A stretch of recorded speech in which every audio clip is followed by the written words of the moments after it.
Good morning, everyone. So we're going to go through working through some general joint mobility, full body, all the regular stuff. I'm going to do a little bit of focus on some elbow work related to really wrist, elbow, shoulder stuff. Man, my introduction today is not on point.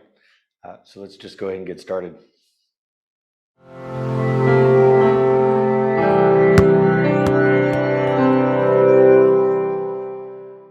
All right, we're going to start in our quadruped with some assessment of wrist and elbow. So spreading fingers out nice and wide, grounding palms, and extending the elbows fully without locking. And getting into our nice deep breaths in through the nose, out through the mouth.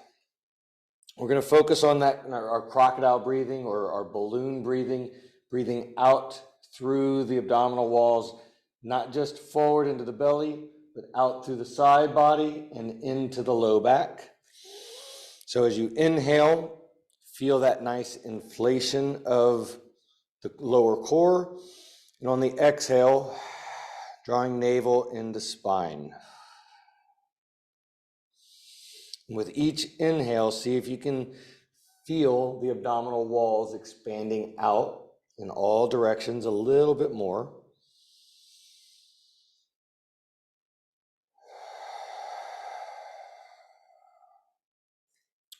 On the next exhale, or inhale, as you exhale, we're going to start to load forward into the wrist. Going forward on the inhale, on the exhale, or going forward on the exhale, on the inhale, we're slightly rocking back. And as we're doing this, kind of just feeling into the wrist space, noticing the difference between the right wrist and the left wrist. I want to pay particular attention to the elbow. Palm side up, elbow, bony prominence on the outside of the elbow, lateral elbow. On the opposite side, we have the medial, they're called the epicondyles, lateral and medial epicondyles of the elbow. I want to get a good feel for that outside one, especially as we're rocking forward, noticing if one side feels a little tighter, a little stiffer. Is there some more stretch to it? Is it harder to get that elbow to extend? We'll turn our fingers out to the side and get our side-to-side glide. In this position, you might be able to feel that medial epicondyle a little bit more, the one on to the inside of the palm.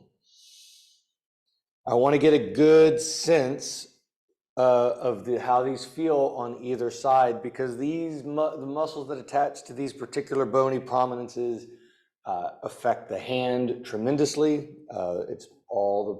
Many of the primary movers of the hand actually connect up to a tendon on that bony prominence. So what you sense and feel around that elbow can have a pretty big impact on the wrist and the hand itself. And we'll turn our fingers all the way back towards the knees. Inhale as we're going forward, exhale as we rock back, feeling that light load through the forearm space. Again, this particular movement's going to get more to that medial epicondyle. And I do want to feel the relationship between the sides of the elbow, that medial side and the lateral side. If one side is tighter than the other, if one side feels more restricted and there's more stretch to it than the other, then that is something worth paying attention to. And we're going to flip our palms to the back side, letting the elbows bend and working to press into light extension. And now again, we're kind of getting into that lateral epicondyle space, feeling into these muscles that feed into that area. Are you able to get your elbows extended, or is there a stretch as you extend? I'm pressing down into the floor through the back of the palms. I want to make sure it's not painful at the wrist. And at the same time, extending the elbows noticing if there's any kind of particular stretch at that elbow. At this point, Aaron, I want to get a little bit of feedback on what you're feeling in that elbow on these. Can you feel that space that you were describing earlier? With the reverse wrist? Any of it, in any of the wrist? Oh, any of it. Yeah. The side hands where we glide back and forth. I know it's connected to like my shoulder blade, but like that feels really juicy on my elbow area, but it like connects to everything that's Okay. affected. So Is that more on the medial or lateral side? it's always going to be on the lateral side. I don't really have a lot of tension in the inner part of that Okay. elbow. So we're going to go ahead and get the foam roller out and do a little bit of work on that. Okay. Now, I'm going to say this. I know what foam roller you have, but if I put this on video, I want to have this a little bit articulated.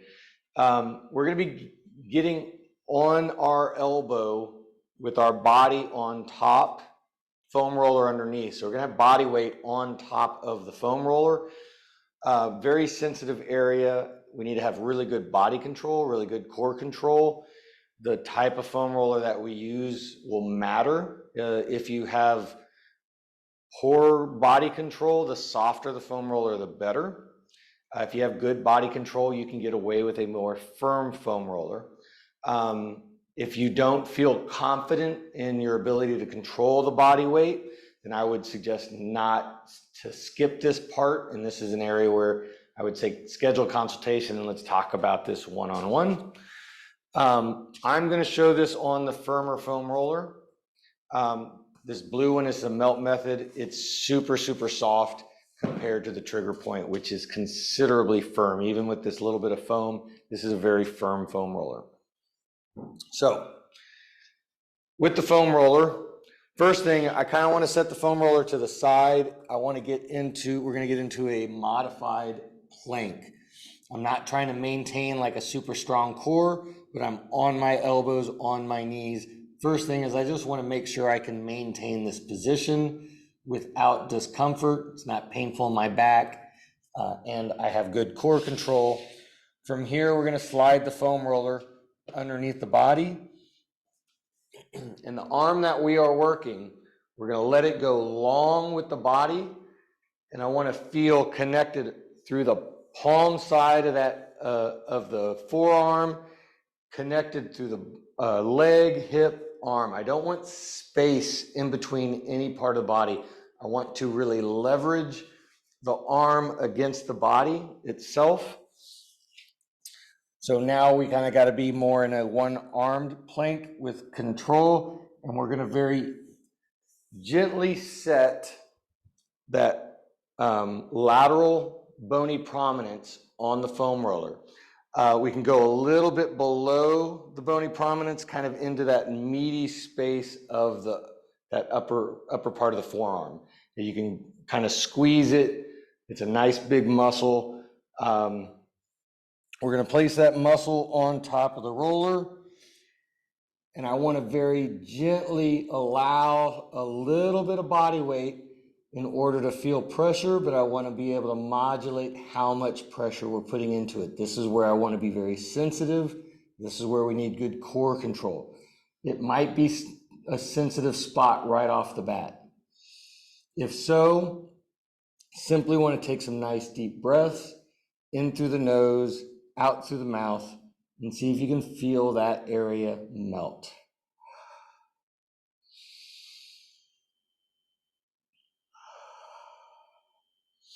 As you feel it melt, you can ease a little bit more weight into that space as long as it is not painful. Rules of pain need to apply here. I do not want this to be uncomfortable beyond a level 2. I don't want it to go into that level 3. We're going to keep it here until we feel about a 30 to 40% melt. And then we can shift our body weight, more than likely lift up and replace down, and see if you can feel another sensitive spot in that area. At this point, Little bit of changes that we can make are changes of the hand position. So if I have my hand perfectly flat, I'm going to get on very specific muscles. If we turn the hand so that the thumb moves down, we're going to get even a little bit more into that outside edge around that musculature. So I'm kind of, again, seeking out these sensitive spots and seeing if I can feel some melt.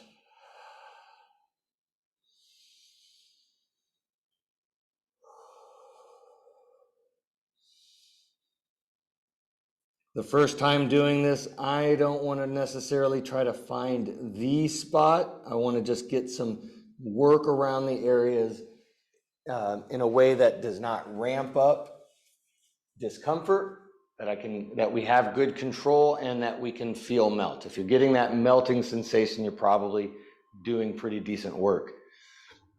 After you get that second spot, we're going to come back to our wrist mobility.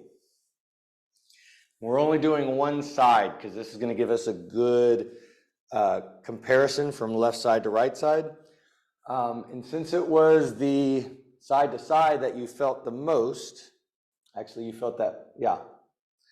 We're going to come back to that particular movement. And let me know if that made a difference. I'm getting into the position now, but when I was doing that, when I was on the foam roller, I could feel like that trigger point in my shoulder blade too. Okay. Where in the shoulder blade? Kind of like, I don't know the proper term, but like right in the middle, maybe the scapula. Is that what you call it? So would you like in between the spine and the shoulder blade, kind of in this area, general area where I'm pointing?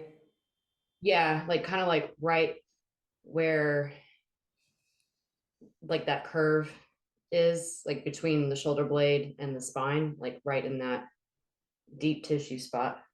Okay. Okay. But the side to side does feel better, and my elbow does feel like it has some release as well. Okay, good. Excellent. So now let's go ahead and add in one more wrist mobility to this. So since we're already in quadruped, we're going to do our elbow spirals. I'm going to be a little bit curious on how this feels both at the forearm, but also at that spot behind the shoulder blade. So nice grounded palms, spiraling the elbow pits so that they spiral forward, and then spiraling them so that they're turning all the way back towards the feet. Notice as you spiral the elbow pits forward, can you feel the shoulder blades rotating downward like they're moving into your back pocket, sliding down the rib cage, packing down?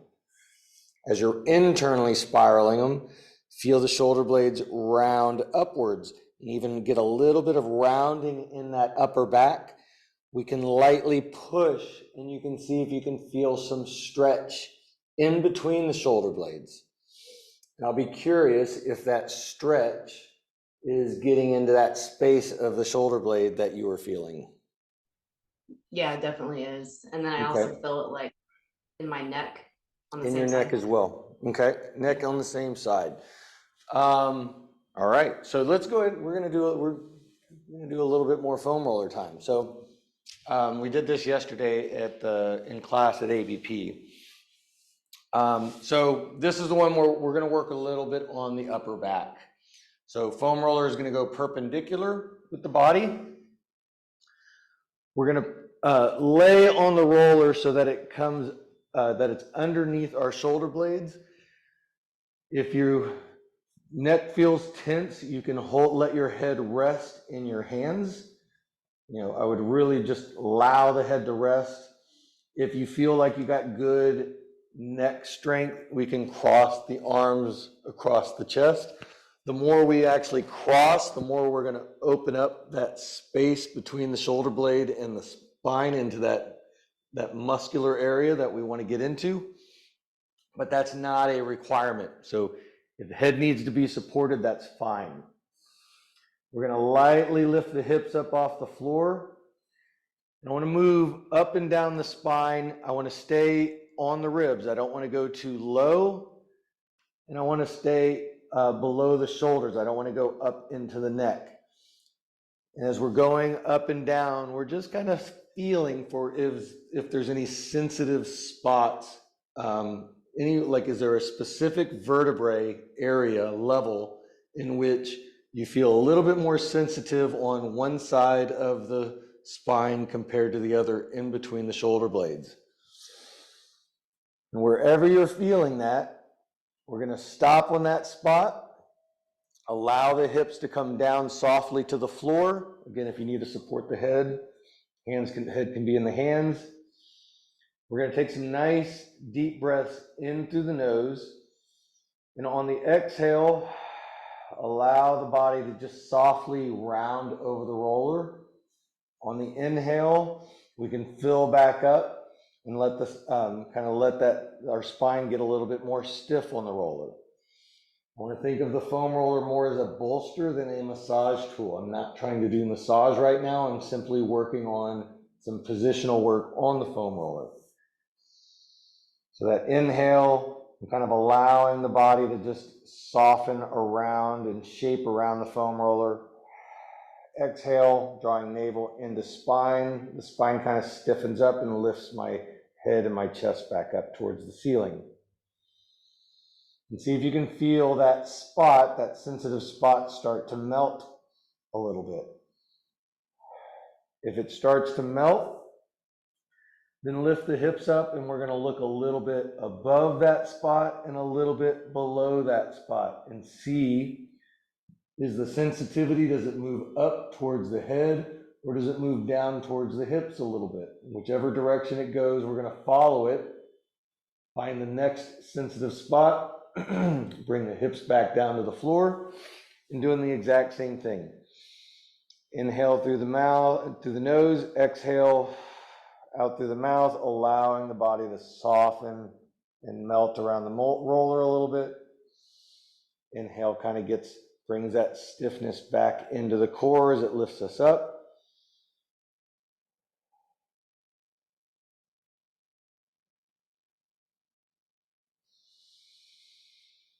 And again, as this spot starts to melt, I want to go back to moving up and down on the back. Kind of see, how does it feel? Did that improve that sensitive spot? And next, we're going to kind of isolate one side. So whichever side is the side where you're feeling that kind of prominent spot, I'll turn the other direction. We're going to, I want to kind of find that spot, and we're going to turn our shoulders and our hips about 10 to 20 degrees into that spot. So it's kind of moving the foam roller so it's isolated into the musculature to the side of the spine. We're not so much on the spine itself. And again, kind of see if we can isolate this most sensitive spot there. Allow the hips to come back to the floor. And taking some nice deep breaths in. Exhale, allow the body to melt. Again, I want to make sure that this is not painful. Slight discomfort is the largest, level 1, level 2 on a scale of 0 to 10. I don't want to go into a level 3 or above.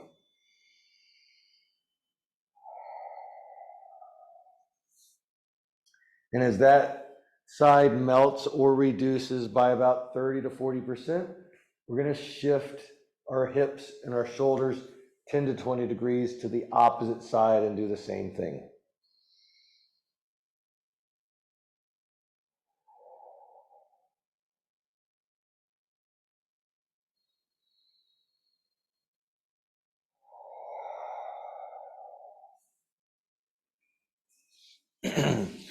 The work on the foam roller should feel pleasant, not uncomfortable. So once we get a good melting out of that, Since we're feeling it in the neck as well, we're going to do a little bit of work on the neck. So now bringing the foam roller so that it's resting underneath the base of the skull. And we're going to turn the head right and then left. Again, I want to think of the foam roller as just simply like a pillow or a bolster that we're using to kind of get some sensitive feel to what's going on in the musculature around the base of the skull. So as you're turning to the right, compare how it feels turning to the left. Is the right side a little bit more sensitive, or is the left side more sensitive? Whichever is the more sensitive side, we're going to turn into that sensitivity. See if you can kind of find that spot where you're on it, where it feels good and juicy, not painful. Nice deep breaths in through the nose. We're just simply allowing the body to melt on this spot. I don't want to press into it. I want to stay soft with it. Gravity is doing most of the work along with our breath.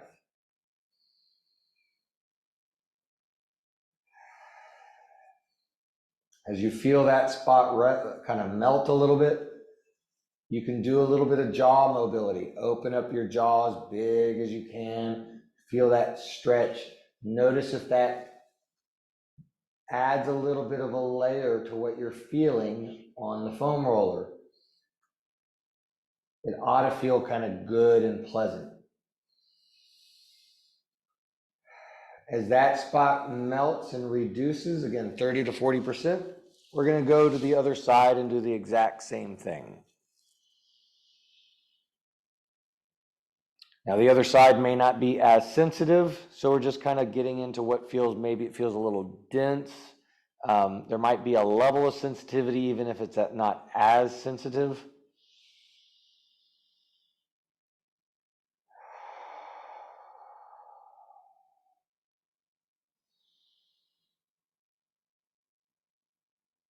Once we get a 30 to 40% reduction, we're going to move the foam roller a little bit lower down the neck. I still want the base of the skull to be touching the foam roller, but instead of being right on the top, it's kind of touching. There's a little bit more rounding of the cervical spine. That base of the skull is touching more on the top side of the roller and not kind of the head side or above the head side, not directly over the top of the roller. And we're going to do the same thing here, turning our head right and then left, noticing if one side of the neck feels a little more sensitive or thick or dense compared to the other. Again, I'm not pressing, I'm not trying to force massage in. I'm simply using the foam roller as a tool, like a bolster tool. Whichever side feels more sensitive or denser and thicker, we're going to turn into that and take some nice deep breaths in through the nose and out through the mouth and allow our body to melt.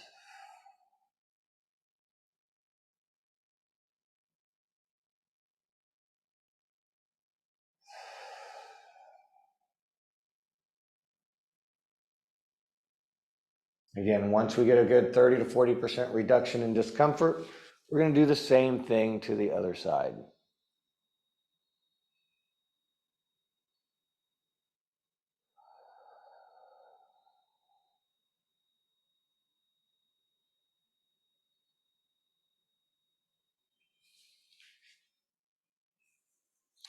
Now, once you feel a 30 to 40% reduction in discomfort, we're going to slowly get up off the foam roller. We're going to come back into our quadruped position, spreading fingers out wide. And I want to come back to that elbow spiral. Spiraling elbow pits forward, feeling the shoulder blades packing down. And then on that internal spiral, as we press, see if you can feel that stretch again in between the shoulder blades. And the question will be, did that improve?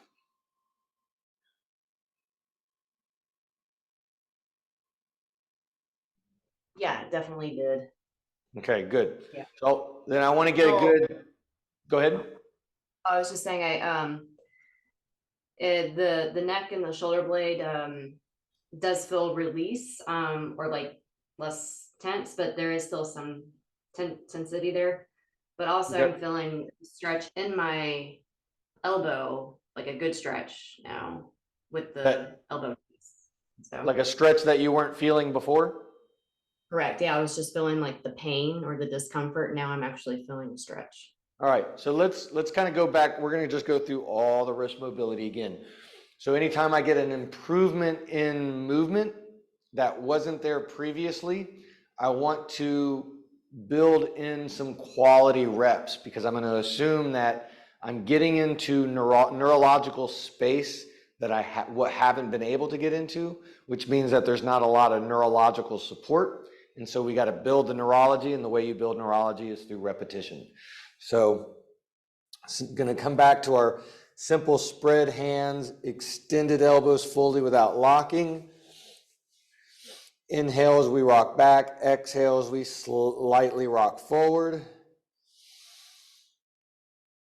And this is a great place to kind of continue to have that level of assessment. Like, you know, how does this feel different this time around than it did the other time?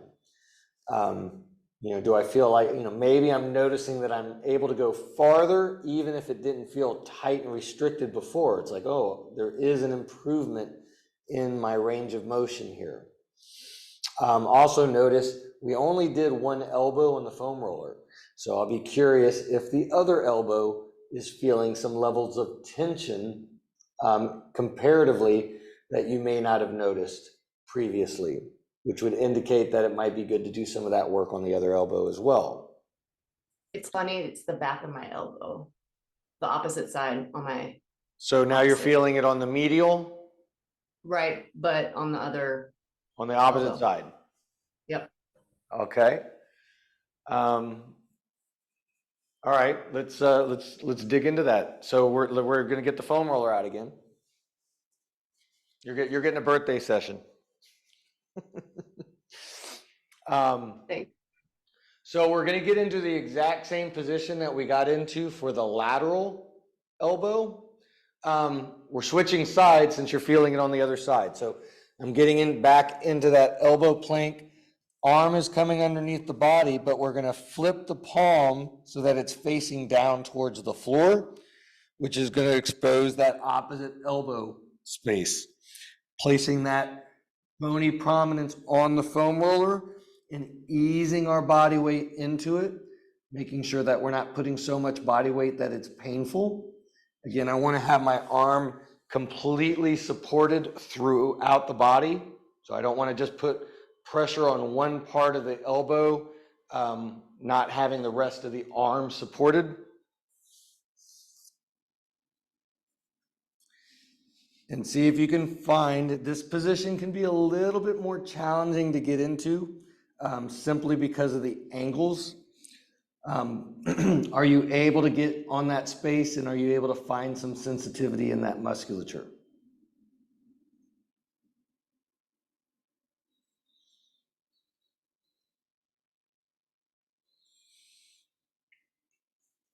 And if you are, we're going to get that same 30 to 40% reduction in discomfort, melting. And if you're struggling with that, I have one other position we can get into on it. So get a little feedback from you on that real quick. I might just feel uncoordinated since it's my left side. Honestly was just pressing the foam roller up against the wall just now. So you're doing this up, doing it up against the wall instead of on the floor. Is that what I heard? Yeah. Okay. I don't know if that's the ideal, but I'm still feeling, I guess, the same sensation. It's just easier for me to control. Yeah, that's not a, I mean, that's not a bad, you know, it's hard for me to teach that, and it's, I find that difficult, but if you can get the pressure on there, then that will work. So that can be a good adjustment to make. We can also do this same movement or get in the same spot by bringing the foam roller out away from the body. I'm still in that kind of modified plank, bringing that arm out and placing that bony prominence so palm side is still down.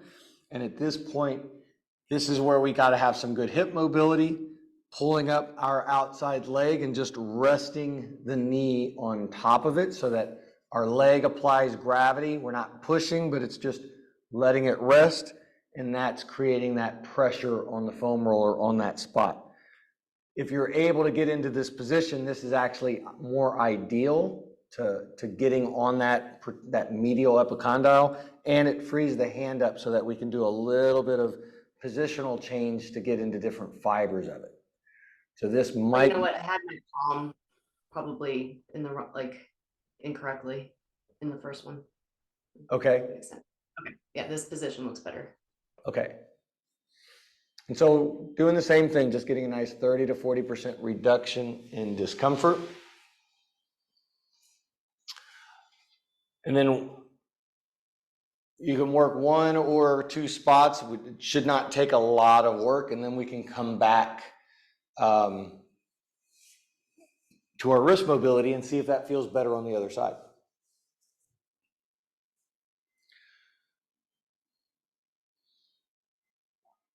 So I'm kind of doing a little bit more work with the foam roller on this, partly because there's some connected patterns. One side, one arm to the other arm, hand up to neck, related to shoulder blades. So there's some different interesting patterns where if we only work one area, you're probably only going to get limited results. So working through each of these areas is actually probably a good thing. So once we come back to quadruped, spreading hands, getting back into our just gentle rocking forward and backwards. Did that, what's the feedback on that? Did that make an improvement? Yeah, I definitely feel an improvement. I mean, it's still there for sure, but like it's it wasn't like it wasn't as tense as my right elbow. But it's slightly there. It's nothing compared to my right, but it does feel with that foam roller stretch, it does feel like there's an improvement. Okay, good. And I have more neurological openness, I guess, in that area. So you got a little bit better range.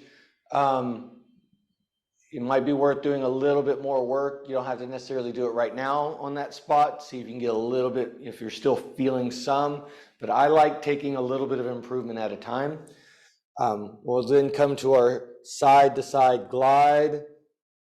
Again, continuing to assess, but also just simply feeding mobility or neurology into those joints.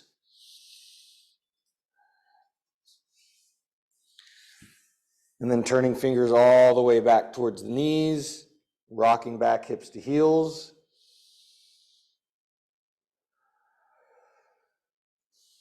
And more, this one I was suspecting that the side that, I forget which elbow we just worked on, whichever elbow that was that you worked the medial epicondyle, this probably feels better on. And then we'll flip palms upside down, getting our nice bend of the elbows, working to reach and extend. I'm going to be quite curious if this feels improved. This should improve significantly, both at the elbow and hopefully also at the wrist, if that wrist is I have never felt a stretch in my elbow, and I can feel it now. All right. Yeah. All right. Good. I'm pretty happy. One thing I do feel like in this position, since it's just really uncomfortable, I get very tense around like my neck and shoulder blades. So it's just me having to like pack my shoulder blades down and remember. Yeah. So that's just something I have to work on, but I do feel like tension in my neck when I am on that move, but I do feel a stretch as well. Okay. Thank God. So the feedback on the neck is good. What I would recommend is reduce your repetitions. Sometimes 10 repetitions or more is ideal. Sometimes it needs to be 5 or less. I'd rather, if it needs to be 5 or less, I'd rather do 3 reps to 5 reps before we get that tension in the neck, and take pauses and breaks, and then come back and do more reps later. So, you know, keeping the reps short where we're not getting that neurological fatigue in the neck. So let's come back last to our elbow spirals. And then from elbow spirals, we'll start with just the spiraling in and out, really feeling that connection through the shoulder blades, spiraling inward as we press, get that nice stretch, spiraling out, feeling that packed shoulder. And then I want to start to add in our pelvis. As you're spiraling in and pressing, also scooping, getting into our nice big cat. That should draw a little bit more stretch to the shoulder, back to that shoulder blade space. And then on the inhale, as we spiral out, belly opens up to the floor. See if we can start to get movement through the rest of the spine.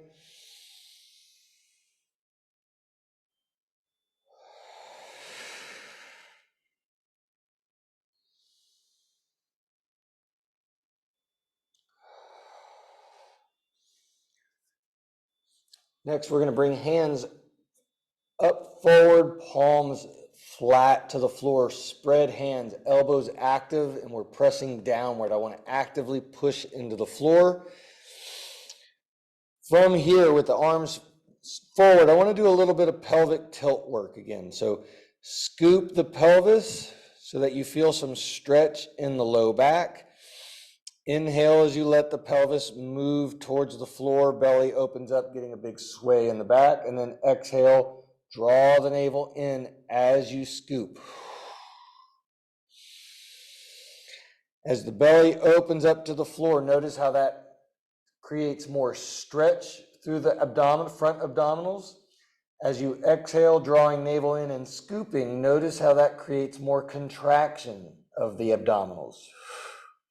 I want to feel that tightness and tension of contraction so that as we scoop, we're keeping that scoop.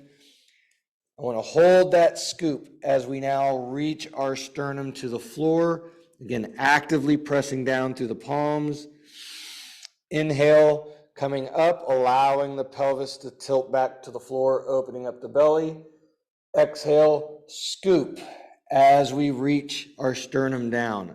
I want to actively scoop so that we're seeing if we can actively feel this light stretch through the low back, contraction through the front abdominals, and stretch up around the shoulders. Can you feel that in the armpit area? How does that feel on the left side compared to the right side? Notice the pressure of your hands as you're dropping your chest to the floor. Continue to actively press down.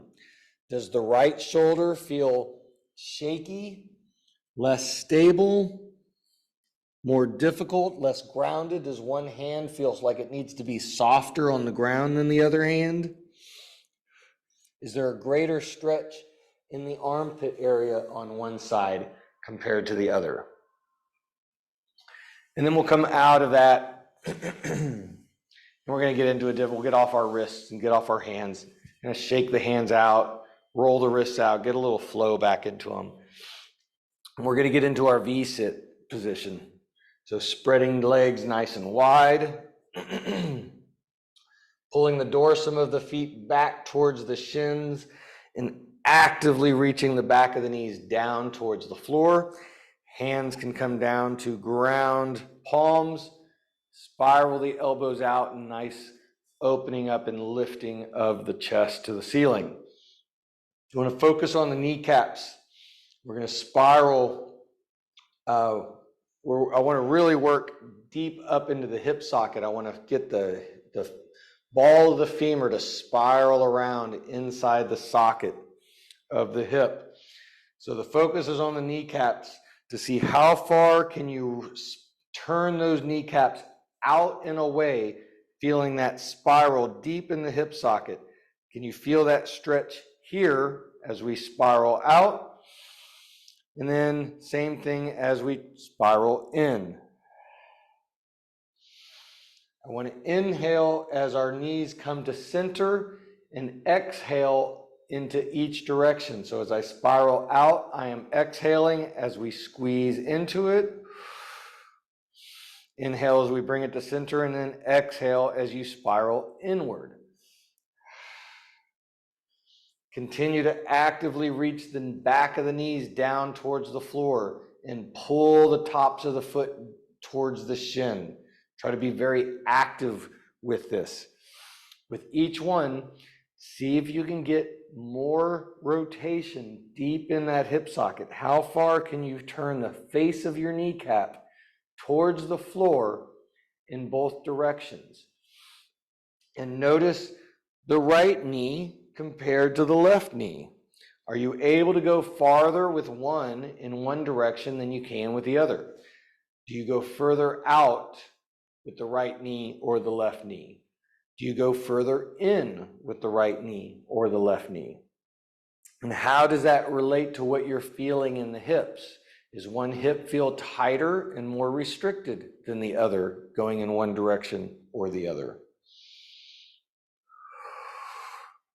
I got limited rotation of internal spiral through my left hip, a little bit more than usual right now. Now we're going to add in some ankle flosses to this. So as we spiral out, we're going to point and lightly flex the toes. I want to be cautious with flexing the toes to make sure that we're not getting a Charlie horse or a cramp in the arch of the foot. And then spiraling the knees in. As we pull back, I want to spread the toes as wide as possible. And as we get back to spiraling out, pointing the toes, spiraling in.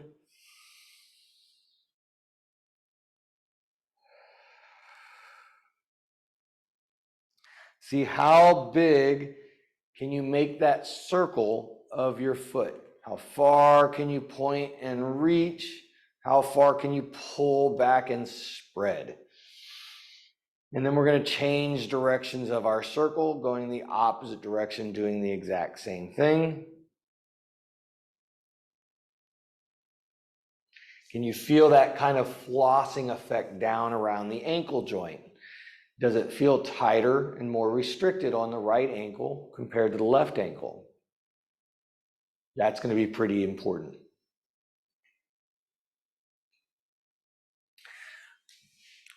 We're going to go ahead and rest the ankles, come back to actively pulling the dorsum of the foot back, actively reaching the knees down.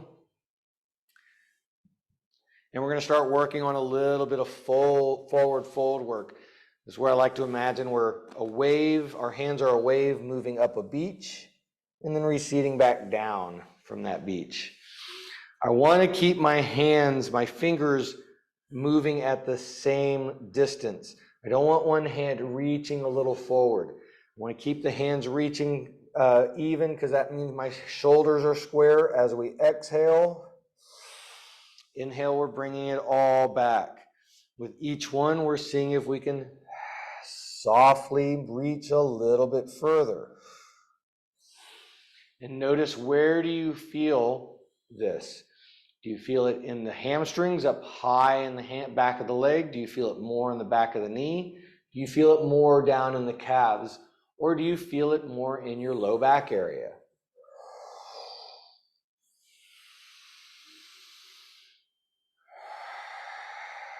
With each one going a little further. And now we're going to start to move a little bit side to side, reaching a little bit more towards the right side and a little bit more towards the left side. Now, as we're reaching, I still want to keep my fingertips even. So I don't want to turn to one side and have one hand reaching further, which means my shoulders have to remain square in order to keep my fingers reaching at the same distance. As I go side to side, that means I'm going to get more rotation in my spine. And so we may feel a little bit more stretch in the low back going in one direction compared to going in the other direction. So notice that low back area. Also notice, is this stretch greater on the right side of the leg or the left leg.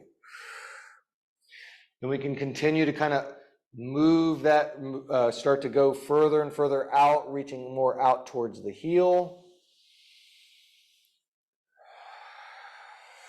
Again, actively pulling the top of the foot back, actively reaching the back of the knee down towards the floor. That difference that you're feeling in one leg compared to the other can be important as far as is there inflammation in the back in the knee? Or is there an issue with glute inhibition so that the hamstrings are overly active? Now we're going to get into our shin box position.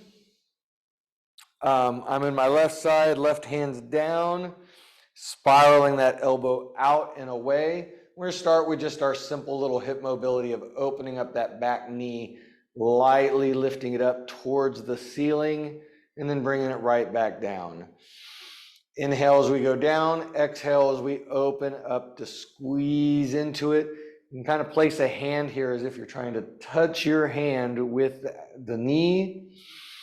Inhale as we go down, exhale as we slowly lift and squeeze. Seeing if we can get a little higher with each one. After about on the fifth one, we can bring that all the way across to the other side and do the same thing. This is a great comparison assessment. Does it feel different on one hip compared to the other? Inhale as we go down, exhale as we bring it up.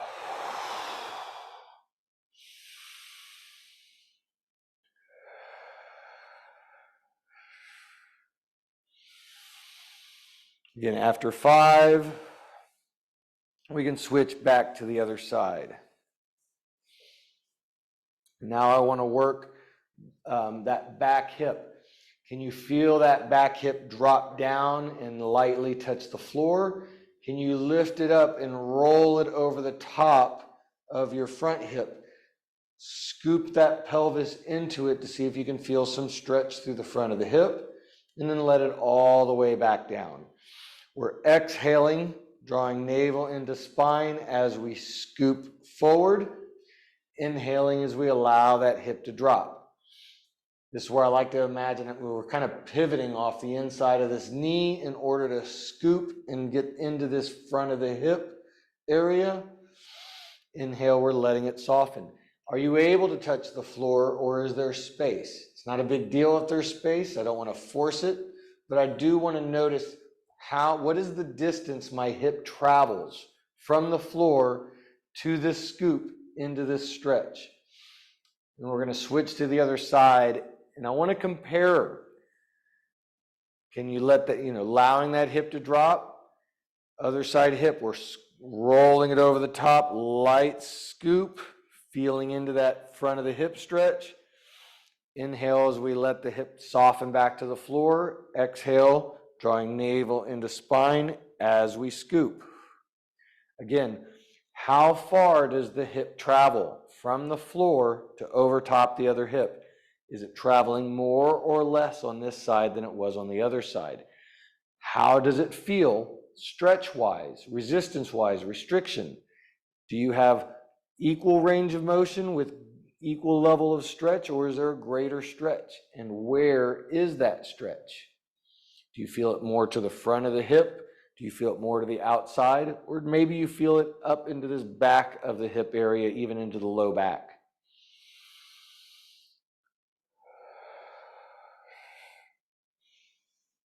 We're going to bring that back across to the other side. We're going to do the exact same thing, rolling that hip over, scooping, but now we're going to add in our reach and rotation. So as I scoop, kind of, again, pivoting into that inside of the knee into the floor, and then seeing how far can I reach and rotate through my fingertips. I don't want to move I don't want my shoulders moving forward. I'm not folding on this. I'm spiraling over the outside arm and trying to reach and rotate. I don't want to drop my shoulder into it. See how this feels. This is getting some stretch or mobility work into that low back. Notice, how does that feel? Does that add to the stretch of the front of the hip? And then we're going to compare that when we come to the other side. Same thing. Hip rolls over the top, scooping into it, applying some reach in rotation. So we were paying attention to how far the hip travels from the floor over the top. Now I also want to notice how far can I reach with it. Is it tighter on one side of my reach, especially through that spine area on one side compared to the other side? And we're going to come back to our opposite side, and now we're going to get into our folds. Now with our folds, I want to focus our folds reaching through the shin. So I want to kind of be chest is square to that front shin. So if that knee is closed a whole lot, that's going to be a little bit of a hard angle. I want to open that knee. So I'm forward facing, both hands. Again, this is where I want to have my fingers reaching evenly to ensure that my chest is square. Exhale as we reach. Inhale as we come back up to the top. With each one, we're seeing if we can reach a little further. Again, I want to watch out for one hand going farther forward than the other hand. And keep the finger square, shoulder square. Notice where you feel the restriction of the stretch. Is it in that back of the glute? Is it in the low back? Is it in the opposite side hip? Then we're going to shift and do the same thing on the other side. So again, shin, square to that shin, nice exhale as we reach. Inhale as we come back to center. With each one, seeing if we can reach just a little bit more.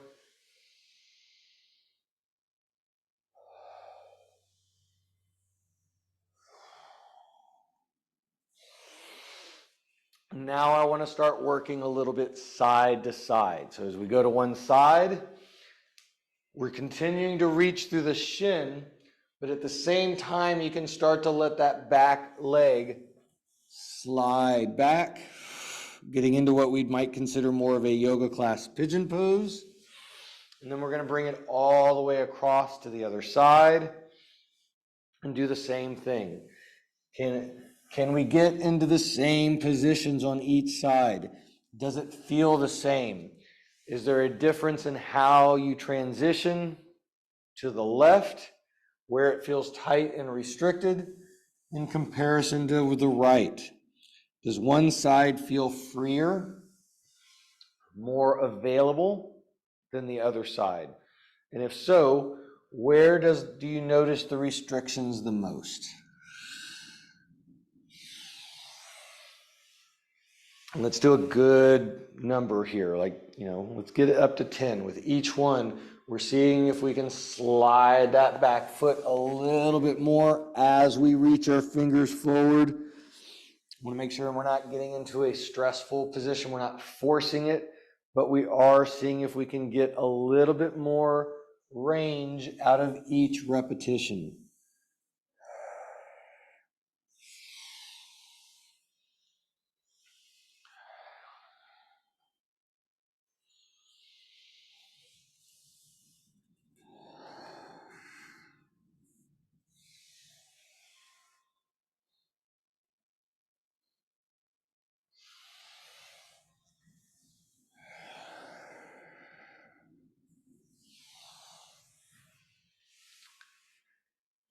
And once you got those evened out, going side to side, we're going to come down to our back, keeping the feet flat. And we're going to finish with a little bit of our crocodile breath, making nice big C shapes with our hands, placing the thumbs at the low back, Hands are coming beneath the rib cage and above the hip bone in that nice meaty space of our abdominal walls. As we exhale, we're squeezing our hands, we're clamping in order to create resistance for our balloon breath to push out against. And I want that balloon to press evenly into the index fingers, out through the side and into the thumbs, all at the same time. See if you can feel an even amount of pressure in all directions. On that inhale, exhale, navel comes into spine, full exhale, and then coming right back into filling up that space, pressing into the resistance of our hands. Exhale, allow the hands to cinch in a little bit in order to give you a good cue to draw that breath and expand that inhale into.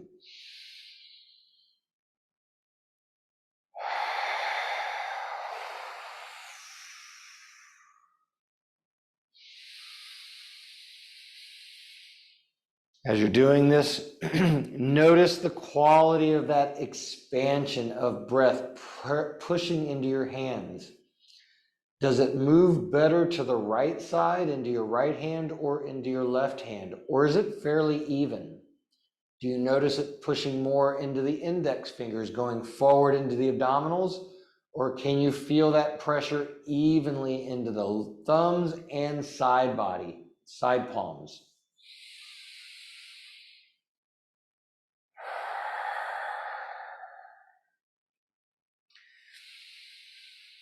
After about 5 to 10 breaths, we can let the hands come down to the side. And I just want to take a minute of some nice cleansing breaths in through the nose and out through the mouth. With each inhale, filling up, feel that tension of the inhale. With each exhale, allowing that tension to get rinsed off the body like it's being rinsed onto the floor.